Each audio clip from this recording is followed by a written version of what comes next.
India Pakistan സംഘർഷം രൂക്ഷമാകുന്ന സാഹചര്യത്തിൽ അതിർത്തി പ്രദേശത്തുള്ളവർ മാത്രമല്ല എല്ലാവരും ഒരു യുദ്ധഭീതിയിലാണെന്ന് തന്നെ പറയാം.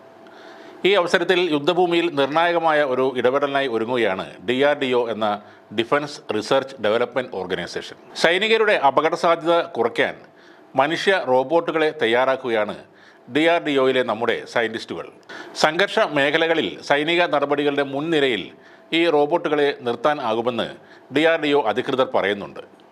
DRDOക്ക് കീഴിലുള്ള എസ്റ്റാബ്ലിഷ്മെൻറ്റ് ലാബിലാണ് ഇതുമായി ബന്ധപ്പെട്ട ജോലികൾ പുരോഗമിക്കുന്നത്. സ്ഫോടനം പോലെ ഉയർന്ന അപകട സാധ്യതയുള്ള സ്ഥലങ്ങളിൽ മനുഷ്യരുടെ ഉത്തരവുകൾക്കനുസരിച്ച് പ്രവർത്തിക്കാവുന്ന യന്ത്ര സംവിധാനമാണ് ഇവർ ഇപ്പോൾ വികസിപ്പിക്കുന്നത്. 4 വർഷമായി ഈ പ്രൊജക്റ്റിനായി പ്രവർത്തിക്കുകയാണെന്ന് centre for systems and technologies for advance robotics group director SC തലോൾ PTIയോട് പറയുന്നു. എല്ലാത്തരം പരീക്ഷണങ്ങളും വിജയകരമായിരുന്നുവെന്നും കാടുകൾ പോലെ വെല്ലുവിളി നിറഞ്ഞ ഭൂപ്രദേശങ്ങളിലും ഹ്യൂമനോയിഡുകൾക്ക് പ്രവർത്തിക്കാൻ കഴിയുമെന്നും അദ്ദേഹം പറയുന്നു.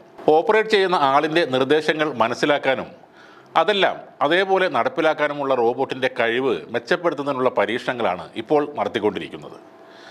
മനുഷ്യ പേശികളെപ്പോലെ ചലിക്കുന്ന ആക്യുവേറ്ററുകൾ, എവിടെ നിന്നും തത്സമയം ഡാറ്റ ശേഖരിക്കുന്ന സെൻസറുകൾ, ലഭ്യമായ വിവരങ്ങൾക്കനുസരിച്ച് പ്രവർത്തനങ്ങളെ ക്രമീകരിക്കുന്ന കൺട്രോളിംഗ് സിസ്റ്റം എന്നീ 3 ഘടകങ്ങളെ ആശ്രയിച്ചാണ് ഒരു ഹ്യൂമനോയിഡ് വർക്ക് ചെയ്യുന്നത്.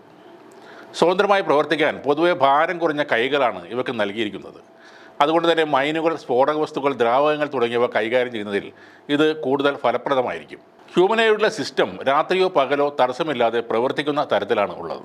വെല്ലുവിളികൾ നിറഞ്ഞ അപകട സാധ്യതകൾ കൂടുതലുള്ള പരിസ്ഥിതികളിൽ സ്വയം നിർദ്ദേശങ്ങൾ ഉൾക്കൊണ്ട് പ്രവർത്തിക്കുകയും ചെയ്യും. തത്സമയ map generation, autonomous navigation, path planning എന്നിവയും ഈ ഹ്യൂമനോയിഡുകളുടെ ഒരു പ്രത്യേകതയാണ്. ഹ്യൂമനോയിഡ് എന്ന പേരുകൊണ്ട് ഉദ്ദേശിക്കുന്നത് മനുഷ്യനുമായി സാമ്യമുള്ള, മനുഷ്യരോട് ഇടപഴകുന്ന, മനുഷ്യരെപ്പോലെ കാര്യങ്ങൾ ചെയ്യാൻ കഴിവുള്ള റോബോട്ടുകളെ തന്നെയാണ്. സാങ്കേതിക വിദ്യ ഉപയോഗിച്ച് കൃത്രിമമായി നിർമ്മിച്ച മനുഷ്യനെ റോബോട്ട് എന്ന് വിശേഷിപ്പിച്ചത് Czechoslovakian നാടകകൃത്തായ carol കാപ്പക്കാണ്.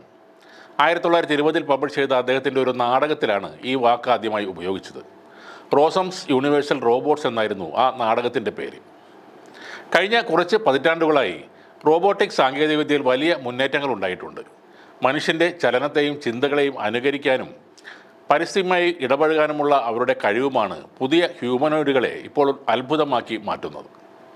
Sophia, Atlas, Ameca, Pepper, Nao, ടെസ്ലയുടെ ഒപ്റ്റിമസ് ജെൻ 2 തുടങ്ങി അത്യാധുനിക ഹ്യൂമനോയിഡ് റോബോട്ടുകൾ നിരവധിയുണ്ട്. നമ്മൾ ആൻഡ്രോയിഡ് കുഞ്ഞപ്പൻ എന്ന സിനിമയിൽ കണ്ട കുഞ്ഞൻ റോബോട്ടും അതുപോലത്തെ ഒന്നാണ്. അത് സിനിമയിൽ മാത്രമല്ല, ഇന്ന് ലോകത്ത് പല രാജ്യങ്ങളിലും ഇത്തരം റോബോട്ടുകൾ പ്രായമായവരെ പരിചരിക്കാൻ ഉപയോഗിക്കുന്നുണ്ട്. ഹ്യൂമനോയിഡ് റോബോട്ടുകളുടെ കാലമാണ് ഇനി വരാൻ പോകുന്നത്. യുദ്ധരംഗത്തുനിന്നല്ല, എല്ലാ രംഗത്തും ഇനി ശോഭിക്കാൻ പോകുന്നതും അവയായിരിക്കും.